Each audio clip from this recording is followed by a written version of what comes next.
Hi everyone, thank you very much for stopping by and returning to the Old World.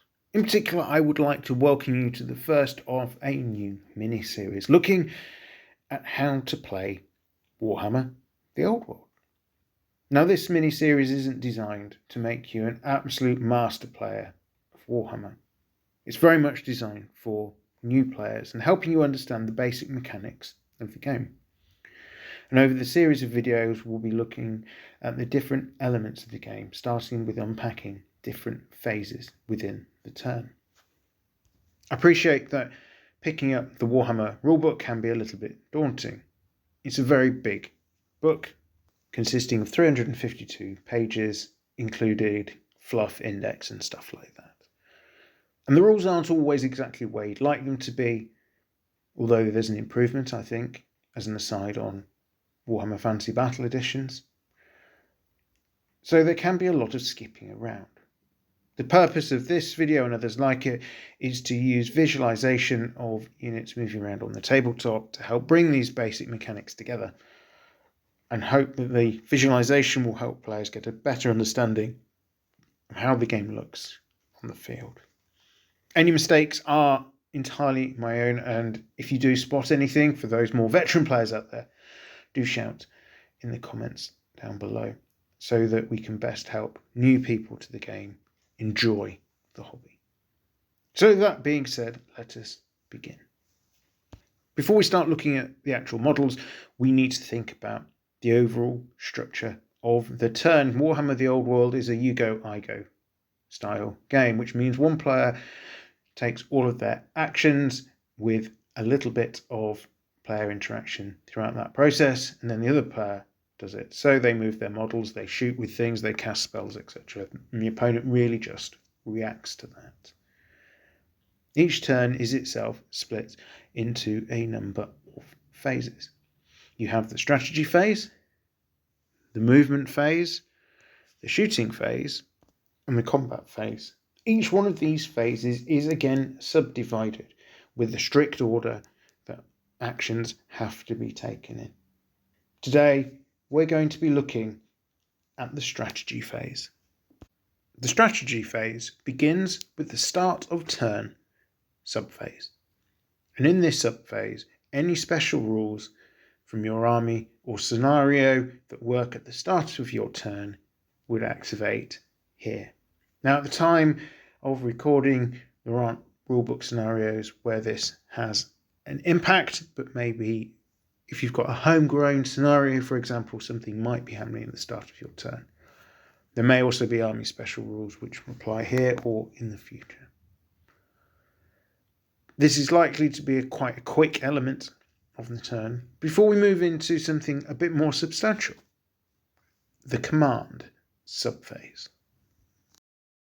The next subphase is the command subphase. This allows characters to use special abilities in order to influence how things are looking on the field of battle.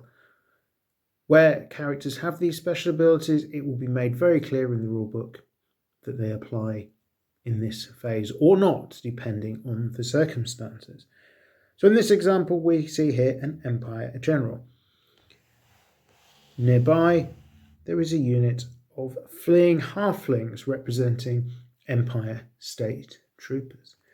Now, to use the rallying cry, the general needs to be within his command radius of this unit. Command radius is 12 inches for a general, 18 inches if he is or mounted on a large target. So if he's a big creature or riding a dragon, for example.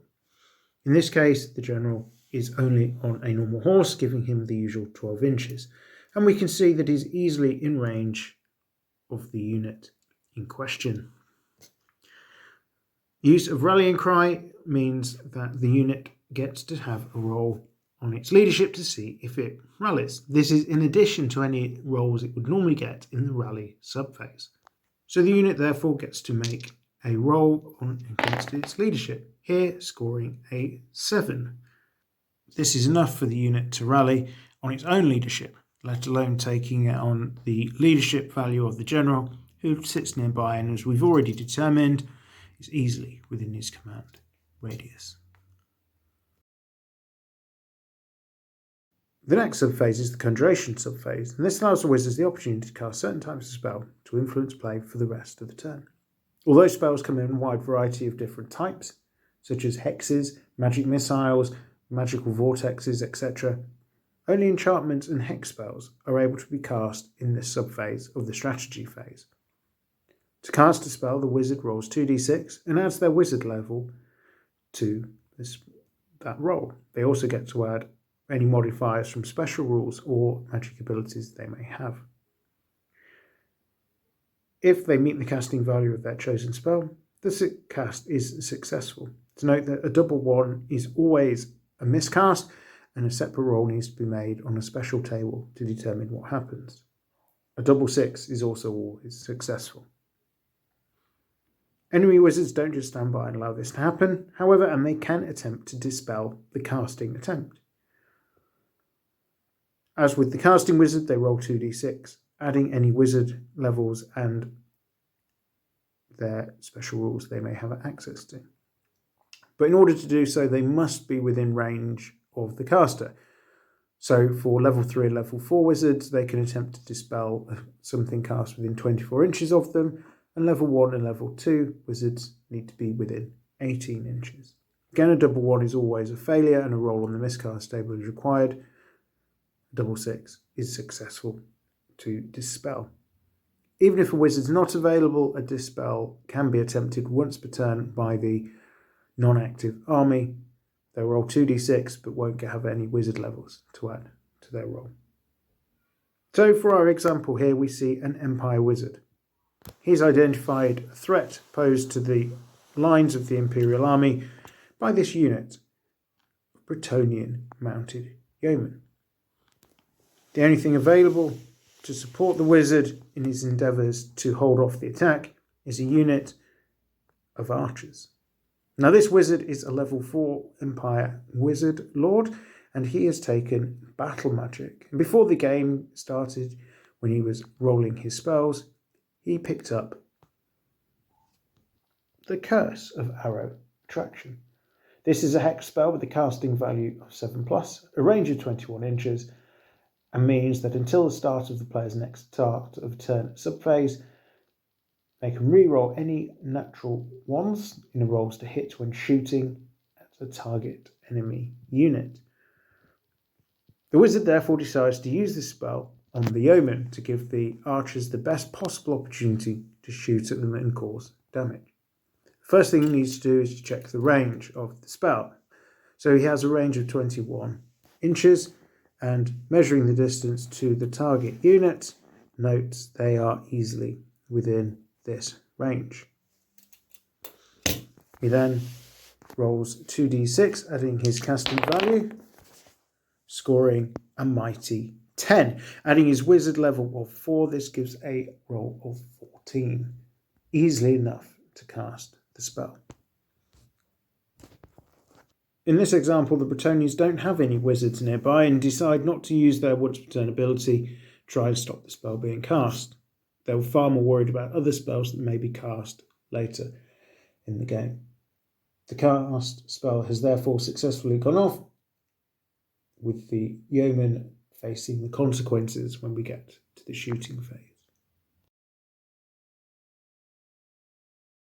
The final subphase in the strategy phase is the rally phase. And this is when fleeing troops take a leadership test in order to attempt to return to the fray. As we've seen earlier, this is a simple 2d6 test against the leadership, needing to score equal to or less than the leadership of the unit. It should be noted that if the unit is below 50% of its starting strength, it suffers a -1 modifier to the roll, and if it is less than 25% of its starting strength, it needs a natural double 1 in order to rally. The unit rallying can be assisted by some special rules, such as hold the line, and musicians giving +1 modifying to their leadership roll, up to a maximum leadership of 10. So if this unit of archers at leadership 7 had a musician, they would count as leadership 8 for the purposes of this test. If a general is within its command radius of this unit, it would be able to use the general's leadership. as we saw earlier. And if a battle standard bearer is within its command radius, again 12 inches for a normal figure or one on horseback, 18 inches for a large target or figure mounted on a large target, the BSB battle standard bearer gives a reroll in tests such as this. So in this example, the archers, having not fared well previously against the Bretonnian mounted yeomen, are fleeing and need to take a test in the rally phase. There are no characters nearby in order to assist them. Here we see a roll of 11. And the Empire forces have failed to rally. It should be noted throughout this that in each element of the subphases there may be multiple things that need to be done. So there might be more than one unit attempting a command ability in the command subphase, for example. A wizard might be casting more than one spell in the conjuration subphase, or there might be several wizards all attempting different spells. In the rally phase, there might be several broken units which need your attention. Once you've gone through all these phases, however, you can now complete the strategy phase of the turn and move on to the next phase, which is the movement phase. As with the strategy phase, this is made up of a number of subphases which must be followed strictly in order, bearing in mind that failing to do so can give some advantage to the player making the mistake and leaves you liable to not being able to do things you would like to do if your opponent takes a strong line on the order. We'll talk about the movement phase in a separate video. All that remains for me to say, however, at the moment is thank you very much for stopping by. I hope this video has been of some value to you.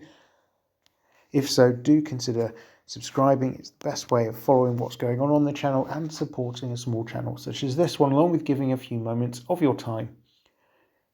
Thank you once again for listening. I am Return to the Old World. Have a great day.